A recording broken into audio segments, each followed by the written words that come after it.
3, 2, 1. Hello. We're live. Yeah. Hello. Hello.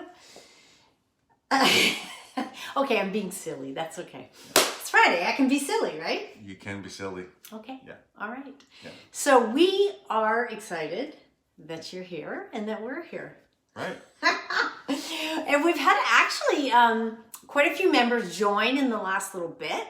So I haven't officially welcomed you yet on the type, but we want to welcome you now. So if you are new, we are so glad you're here. And welcome. Welcome. Yes. Yeah. I always say you are here for a reason and a season. Yeah. That's what we believe. You are Right. here for a reason and a season. Because I believe that God has something that he wants to speak to you, or he wants to use Brad and myself to just kind of mentor or tweak, or, that's how we pray, that Right. God would use us to speak to you. Right. Our hope is that we're able to share something to you that's going to help you, and then it's going to provide you that journey to a successful relationship and ultimately a successful marriage. Yeah, I mean, that's what it's about, right? That's what it's all about. the bottom line. And yes, it's bonus that people meet inside the group, because it has happened. Yeah. That's Yeah. exciting.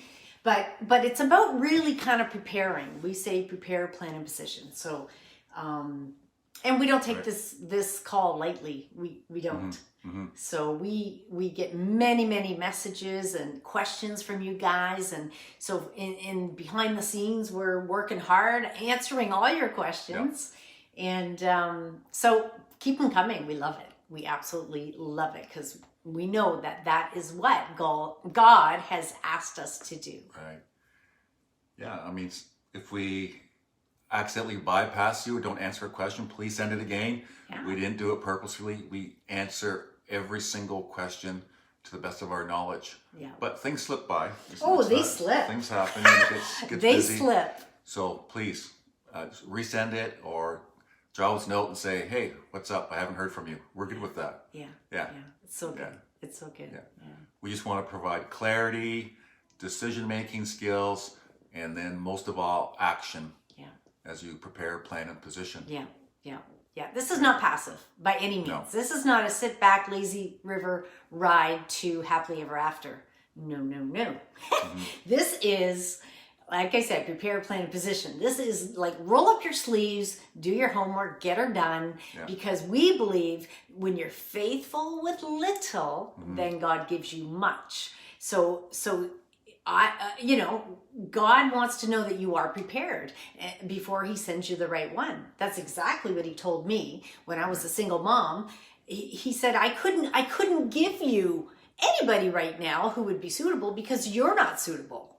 I wasn't suitable. I mean, not you, me. I was not suitable. Mm-hmm. So God said, time out. And then let's get you, marriage material.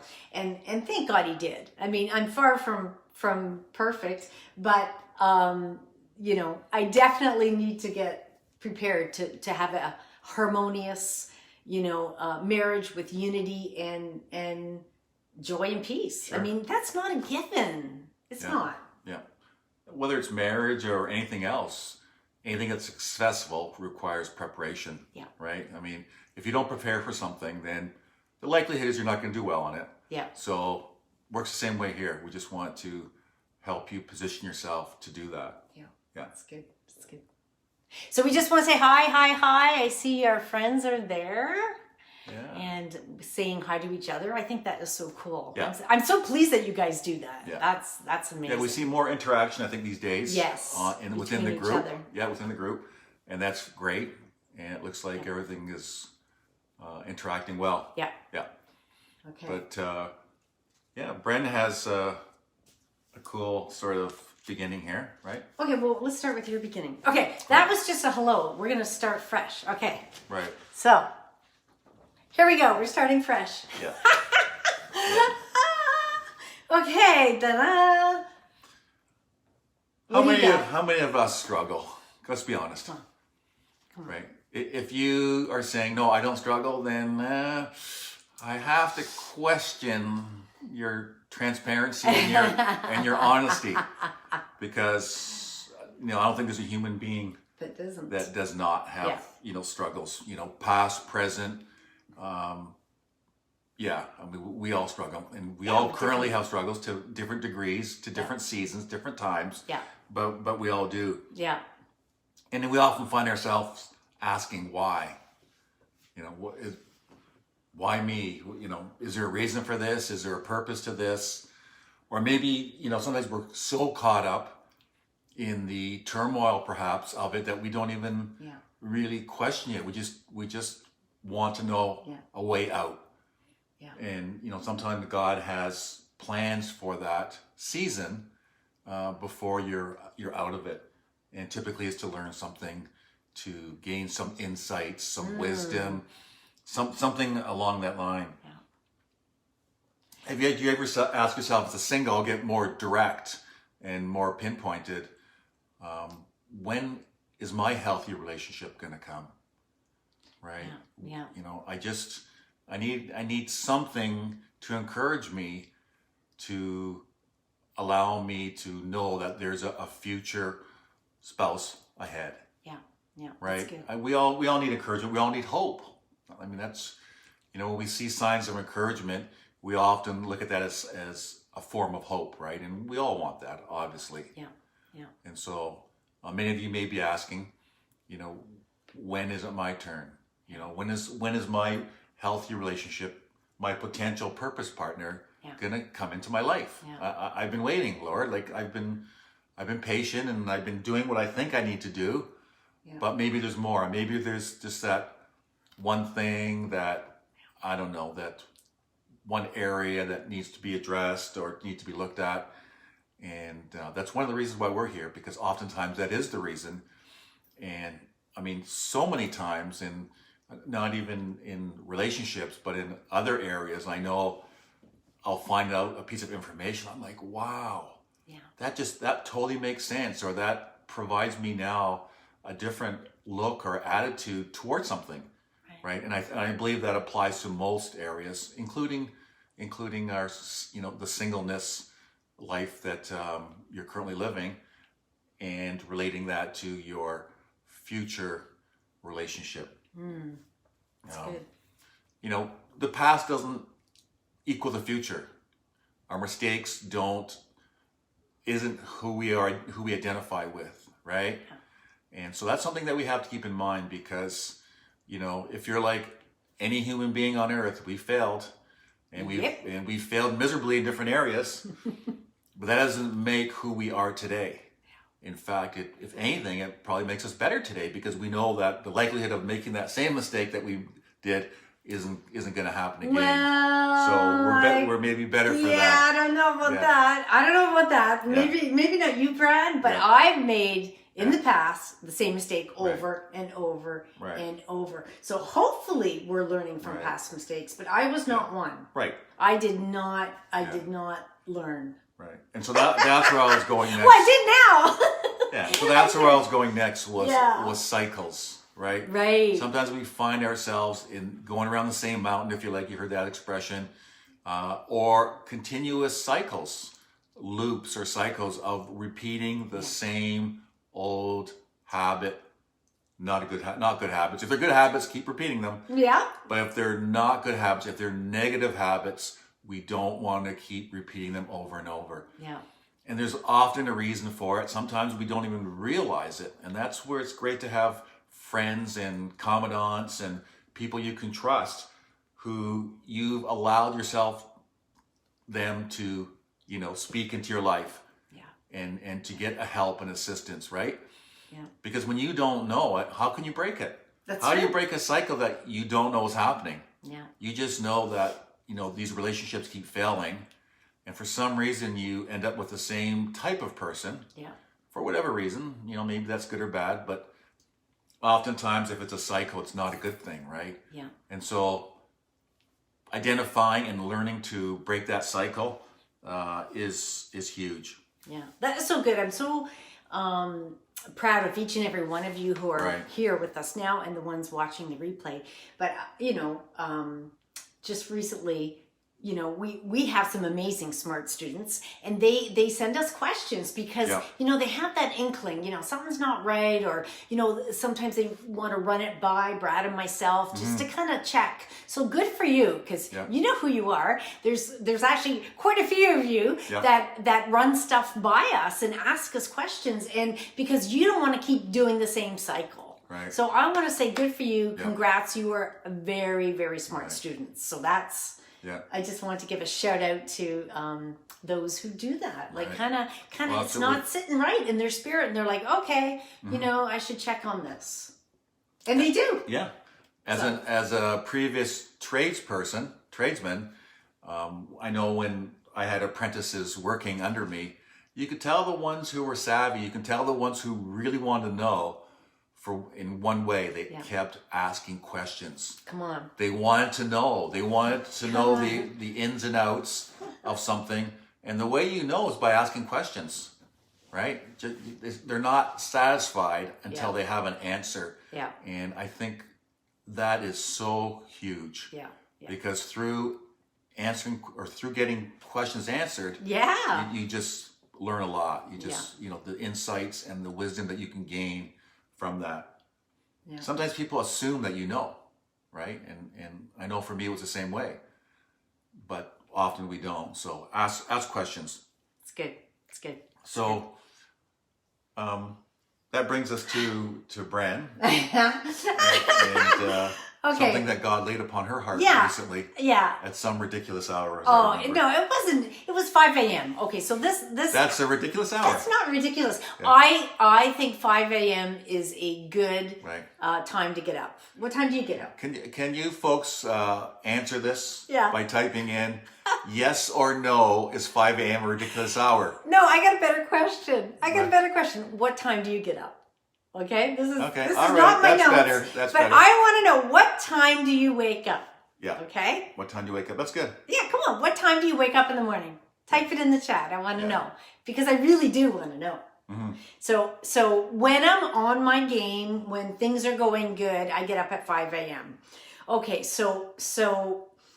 And the reason she says on my game at 5 a.m., because you might not interpret that correctly. For me, 5 a.m. isn't really being on my game. But for her, 5 a.m. is the perfect time for her. That's Yeah. being on her game. It's the Yeah. time when she, I don't know, is coherent, yeah, when she is able to get with God and get the Yeah. most out of her time with God. yeah, And so that's what she says 5 a.m. is Yeah. when she's on her game. I just want to explain that because yeah. some of you may be thinking, that's 5 a.m. is not my game. Well, coming from a night hawk, he's a night hawk. I'm an early bird. Mm-hmm. But there's no right or wrong here. Right. But for me, I need to knock out all distractions. I need to meet with God every single day, every single day, every single day. And 5 a.m. works for me because Right. the house is quiet. Mhm. You know, nobody's hungry at that point. Now, tell me something. no dinner? Do we have that in the great questions? Ask great questions? I don't know. Because I can tell you that because Bren's an early bird and I'm going to write that in to see, because I'm not. Yeah. It has created some it has. It's a big problem. Some problem, Yeah. right? Okay, so I'm going to make sure Because that's in early there. birds get up early, but they go to bed early. Yep. And so it kind of can cause a little bit of a timing I'm problem. going to add that in. I need a paper. So, yeah, Just we'll save that for scrap later. paper. I'll remember. You will remember? Yep. Okay, so I could just write it on here. So. Yeah. All right, my notes. I got to take notes, you know? Okay, very good.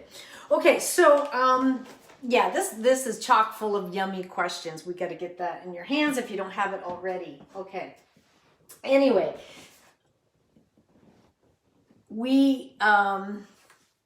we're talking about the time I get up. 5 a.m. is good for me. And you know, here's the thing. God gave me a message, a burning message on Tuesday morning at 5 a.m. that you know, I just want to share with you because it's a huge, I mean, you know, hopefully you got a pen and a paper and you just like, hopefully something is going to speak to you through the words that we're about to say in a few minutes. Yeah. Because we've been writing boundaries. I've been teaching boundaries, all that kind of stuff. Boundaries, okay? And on day 34 in the 40 days of mentorship talks all about boundaries. So boundaries are good. You need boundaries. But Tuesday morning, God was speaking to my heart, and he said, boundaries of the heart. Boundaries of the heart. And I'm like, I don't get that. Like, what are you saying there? What are you saying there? So I had just jotted down basically my journey that morning at 5 a.m. And so, I was praying for strength. I was praying for inner strength, okay? Because here's the thing, when you're single or when you're married, you will always need boundaries, especially if you're a parent. Just even being a neighbor, there's boundaries between your neighbor and yourself. So boundaries are the things you stand on. Boundaries are the things that you do not want to cross. And if you do cross it, because you've already made that boundary, you pull it back and you're like, whoa, no, that ain't happening. Right. So it's a commitment. A boundary is a commitment that you make to yourself. So anyway, I was praying for strength and praying for you guys and just praying that, that this inner strength would just kind of rise up in you and in us and all that kind of stuff. And over, I kept just hearing the Lord say boundaries of the heart. Okay, so here's the thing. Boundaries of the heart, which we teach, you need to write it. No, boundaries in general, you need to write. And I just felt the Lord say boundaries of the heart has to go beyond writing. So you have to write it, but it has to go beyond writing. You have to get it in your head, but then it has to go beyond your head, and it has to do that 10-inch jump from your head to your heart. And I just really felt the Lord say some, okay, me included in the past and maybe some of the things that I struggle with now. So we need to write these boundaries, but then it can't be just head knowledge. It has to be a commitment. So as you're writing boundaries, you're holding them up to the Lord, asking him to help you write these boundaries, because God knows your weak areas. He knows where you need that inner strength. He knows that when your knees will cave. He knows when maybe somebody could romance you or sway you, or he knows all these areas. So boundaries of the heart is, yes, it's writing your boundaries. Okay, and there's a quadrant. There's 4 areas of boundaries you need. And we'll talk about that later, but I just wanted to get this boundary of the heart message to you, because I really feel that God said, no. It's yes, you need to write it, but no, it's not enough. Yes, you need to think it, but no, it's not enough. Okay? You have to take it from here and you have to literally tattoo it on your heart, the boundaries. And it doesn't mean you'll never fall. It doesn't mean you'll never trip. And then he gave me this is where you're going to come in real good, because you're a air conditioning kind of guy, right? Okay, picture this, a thermostat. Okay, a thermometer. It was a thermometer that I saw, a thermometer or a thermostat. Okay, so here's the thing. Here's some of the struggles that, if someone is in despair, someone is discouraged, fear, doubt, anger, regret. What about rehash, replay? Something that's happened in the past or happened 2 minutes ago. And we kind of we kind of stew in our mind. We're thinking over and over and over again, and we're replaying it in our head because, maybe we fell short or somebody else fell short or a boundary was crossed. And then we're getting ticked, right? We're getting so all these things, and then remorse sets in, right? And then what about the shoulda, coulda, woulda? Come on, shoulda, coulda, woulda. A lot of times I've heard singles say this. Well, maybe if I had treated them more like this, or if I had done that, or if I whatever, shoulda, coulda, woulda. And then they're taking that whole relationship failure either on themselves or they're blaming the other person. Okay? So it is not, it is not about casting blame here. All right? Keep with me on this one. Keep with me. Okay, so only if, why me, how come, when, I don't see, beyond that. I don't see the solution. I don't see any future spouse in my vicinity. I don't see anybody online. Nobody, and we come up with all this stuff. And here's the thing. God is saying, showing me this thermometer that we need to set, you need to set. Okay, so I meant to bring it. So it's sitting outside on the shelf, the thermometer. Okay, so you know what a thermometer looks like, an old school thermometer. It's that red liquid at the bottom and then it rises, right? Okay, so thermometer. Okay, thermostat. So what happens when you set a thermostat? He's an air guy, so he knows. Well, a thermostat is setting a temperature that you want it to be in your home. Yes. So if you feel like you're comfortable at 22 Celsius or 70 Fahrenheit, whatever, right? Then you would set it to that. Okay, and who sets it? You do. Okay. Yeah. Okay, so you're setting the thermostat, the thermometer. Right. Okay, and then the whole control thing, how does that work? Well, then the thermometer would be a gauge of the comfort level based upon where you set the thermostat. Okay. There you go. Okay, but in a thermostat, if it gets too high, what happens? It shuts off. It shuts off, so it goes back down. If it gets too cold, what happens? Well, if you're heating, then it turns back on. That's right. Right. So clear is clear is clear. Friday or Tuesday morning at 5 a.m. I'm seeing this vision of a thermostat, and that temperature that you set is the boundary. Okay, so boundaries of the heart has to be not just in writing, not just in your head, but literally on your heart. Okay, and then he brings me to Colossians. This is really good. Colossians 3 is your homework, okay? So just read a little bit of that, if you would, for me, because it's kind of small. Okay. Since then, you have been raised with Christ. Set your hearts on things above. Okay, stop. Set! Yeah. Set your hearts on things above. Come on. Where Christ is, seated at the right hand of God. Set your minds on Set. things above. Not on earthly things, for you died, and your life is now hidden with Christ in God. When Christ, who is your life, appears, then you also will appear with him in glory. Okay, so here's the thing.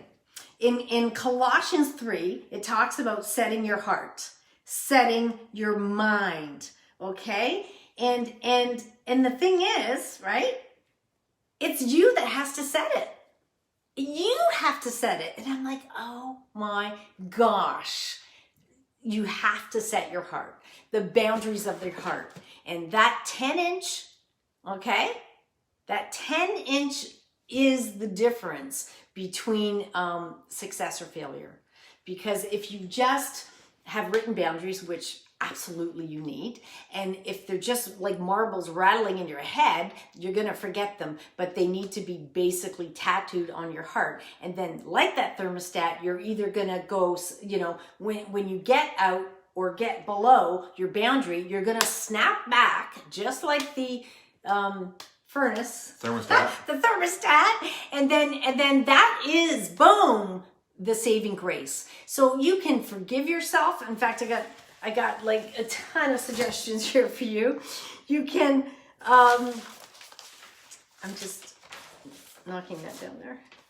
Okay, so you can, first of all, Colossians 3:1 is your homework. I want you to read it. And then down below in Colossians 3:7, it says, rid yourself of that anger and the malice and the slander and, that crazy talk and all that kind of stuff. Read down again to 12. It says, clothe Clothe yourself with compassion, kindness, humility, gentleness, and patience.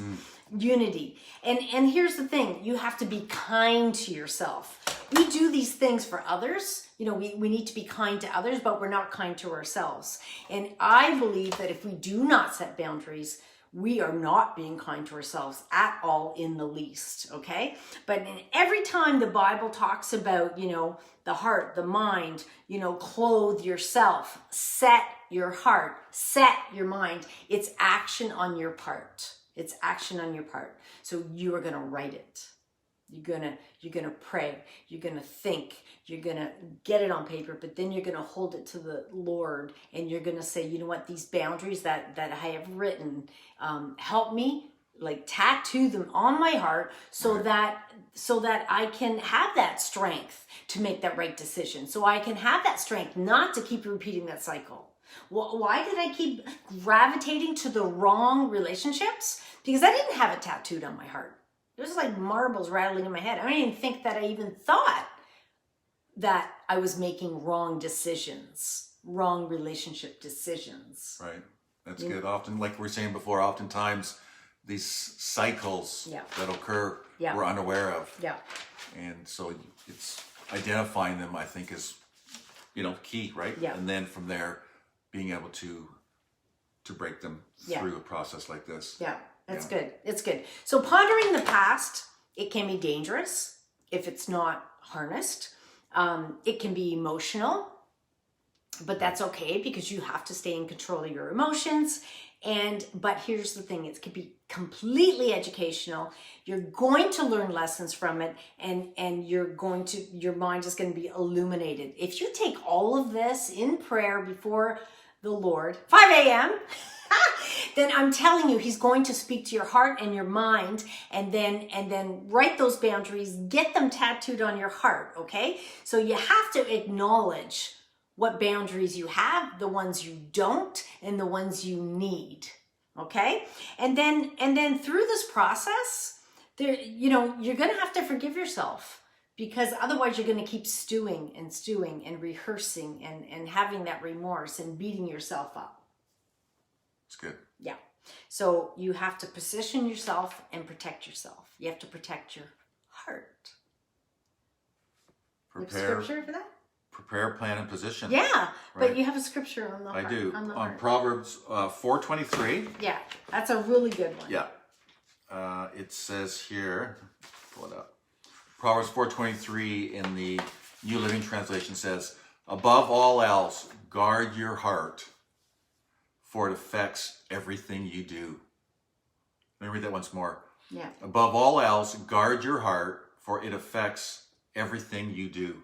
That's right. Guard your heart. That's action on your part. God can't guard it for you. Right. You have to guard it. Right. Okay? And boundaries is going to be key to guarding it. Yes, that is the key. Yes. And there is no other answer. There is no other way. So if you do not have written boundaries, if you haven't thought about it, you know, then you can't get it in your heart, because you haven't, you know, when you want to learn something, you have to see it, you have to say it, you have to hear it. Okay, those three things. And then, right? Then you take it to God and you say, Lord, like, just impress it upon my heart, because that's how you're going to conquer, you know, the despair, the discouragement, the anger, the regret, all of that. You're going to end up, you know, the Bible says a dog returns to his vomit. Okay. Yeah. So, you know, you return to that bad relationship. You return to someone just like the bad relationship. You return to it because you haven't done the work. You haven't, you know, well, it was me anyway. Back then, I didn't do the work. But then when I did the work, when I took it from my head to my paper, you know, to my heart, and then it's like, wow, that's when things change. That's when, you know, and for boundaries, you know, like, they're like the statements you stand on. So if it's like, I am not going to doubt, I am not going to fear, like these are boundaries that you make for yourself, right? So I will not live in regret. I will not live in shoulda, coulda, woulda. These are actual boundaries. Okay? I mean, there's huge examples I can give you, but we're just giving you a little taste of it tonight. Okay. I think an example would be saying no. I think sometimes, depending on the type of person you are, you can only set boundaries for yourself. You can't set them for anyone else. But if you don't have good boundaries, healthy boundaries in place, and of course, all the boundaries we're talking about are healthy boundaries. Yes.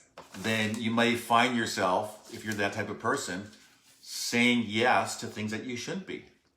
Right? And that could be anything. It could be doing something for the wrong reason. It could be helping someone, I don't know, repair their car when you don't feel like you should be doing that for whatever reason, but you do it for the wrong reason. Yeah. So you have to set a boundary up, a healthy boundary within yourself to know that you're strong enough and you have the confidence to say no when no needs to be said. Yeah.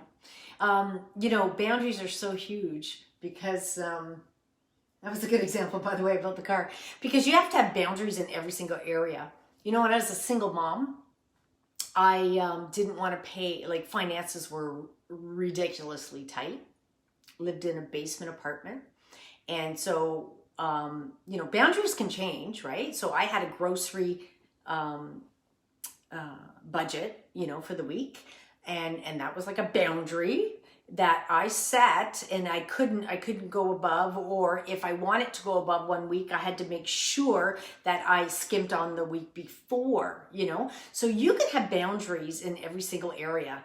For banking fees, if back then, if you had, I think it was $1,000 in your bank account, that you wouldn't get charged all the ATM fees and all that kind of stuff.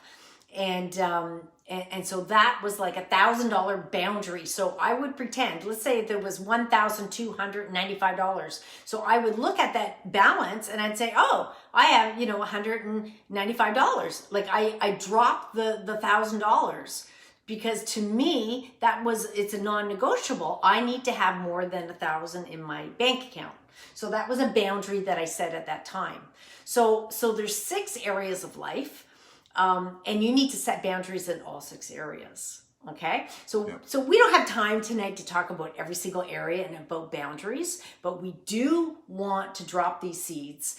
I believe part of the reason why God gave it to me on Tuesday to talk about today was not just, about relationships, although that's huge, dog returning to his vomit, but every area. And then even the financial boundaries, because we're, Christmas is upon us, and you could go crazy and blow the budget and charge it,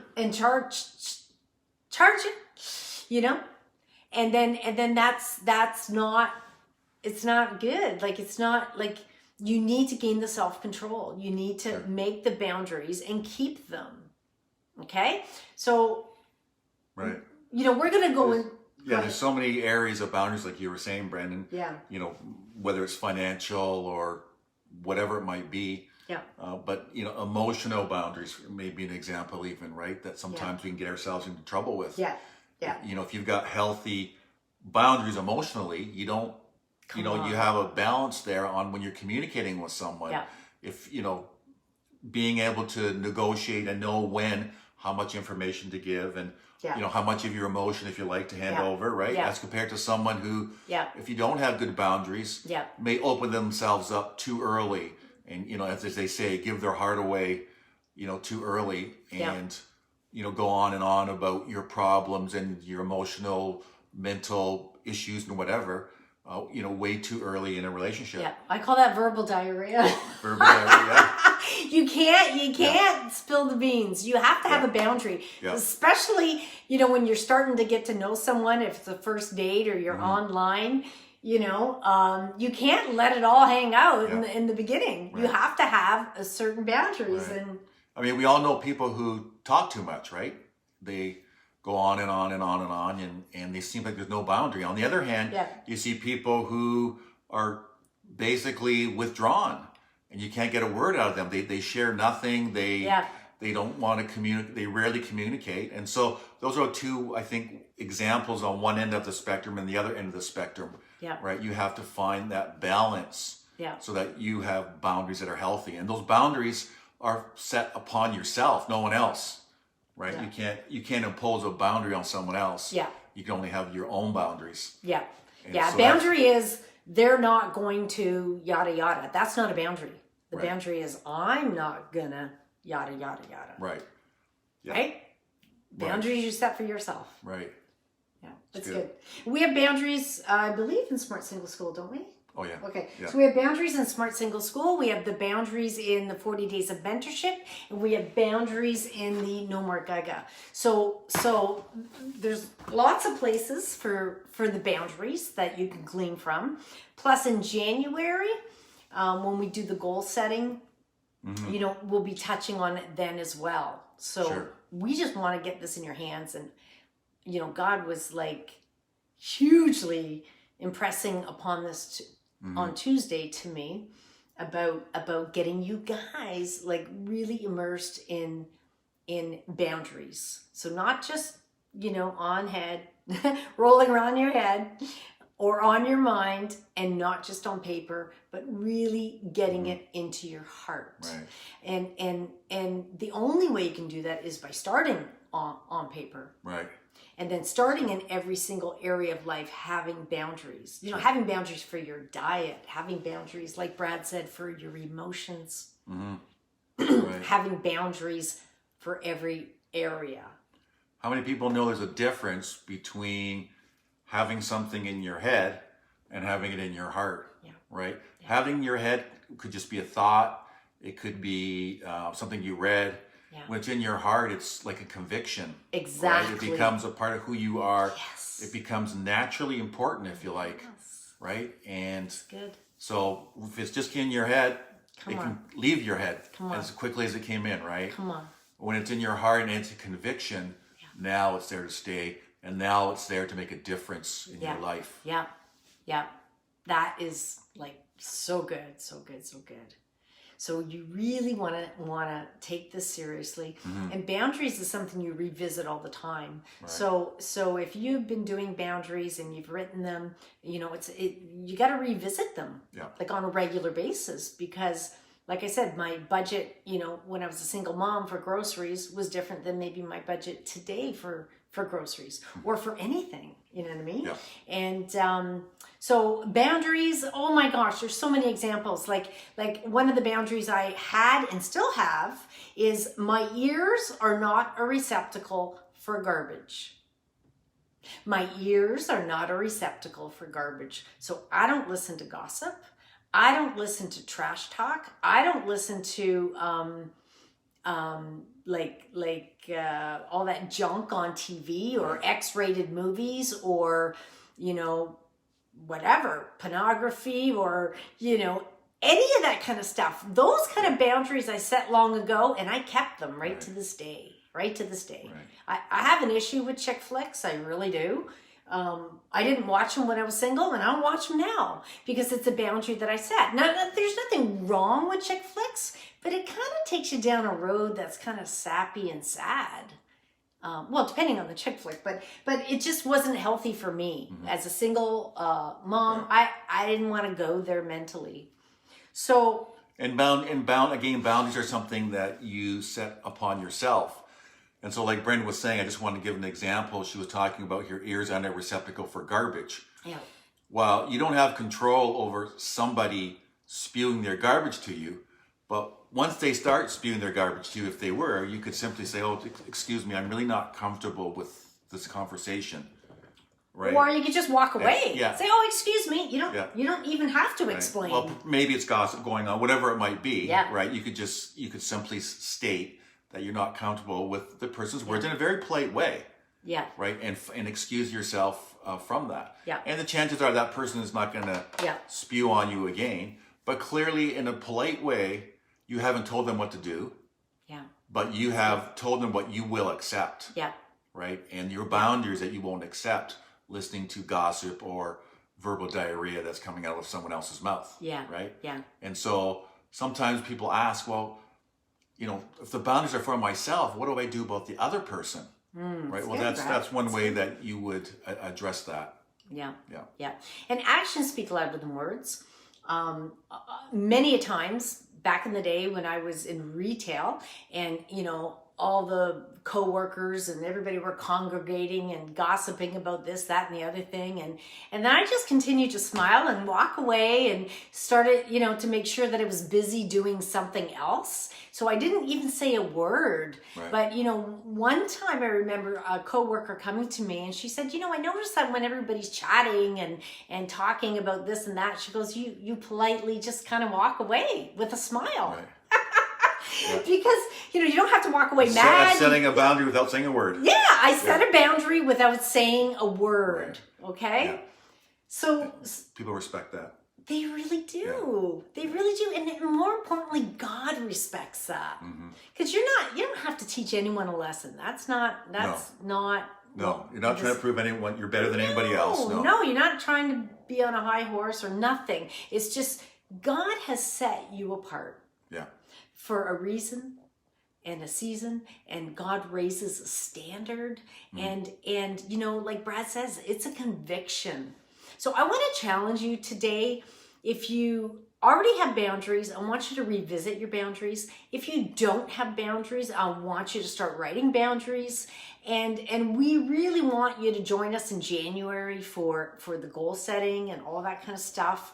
And it's really going to expand your mind of what boundaries are about and how to actually implement them in your life. Yep. Because without it, you can't stay healthy, not financially, not physically, not mentally, not emotionally, and certainly not relationally. And we stress for singles to have boundaries before you get married so that you get those things settled and set your mind, set your heart, right? So you get this set before you get married, before you get into a serious relationship, and then you can honor or respect the other person's boundaries. Okay? Because if you don't have them, trust me, it's just going to be big and messy, and we will fall into the same cycle as before. Okay? So it really is the message that God gave me Tuesday morning. He wants your boundaries very clear, in writing, on top of mind all the time, but mostly from your head to your heart. That's it. That is boundaries of the heart. Because once they're in your heart, then your conviction and your follow through and your ability to bounce back and your ability not to go down roads that you have no business going down, it's only boundaries of the heart that is going to allow you to be successful. Does that make sense? We need to know, did this message get into you? Do you get it? Is there a bit of an aha here? Is we need to know, is this something that has blessed you tonight? Because I really know that God wanted you to hear it. Yeah. So that's good. It's good. All right, looks like our time has run out. It is. Yep. It is. So just to recap, setting boundaries is your job. Setting your heart is your job. Setting your mind is your job. Setting your vision, that's your job. And setting your expectations is your job. You've got a lot of jobs ahead of you. Yes, you do. And setting your boundaries is your job. And it's like setting that thermostat. And that's your job. And God will help you with all of it, because that's what he does. So you pray about it ahead of time, and you get that pen in your hand and you let it rip. and I'm telling you, then you ask God, boom, head to heart. Voila. Is it good? Very good. Was that good or what? I want to know. Was that good? Okay. I love it. Thanks for tuning in, everyone. Okay, guys, we love you so much. Have a great weekend. Yeah, awesome. God bless you. Okay, talk to you soon. Bye now. Bye.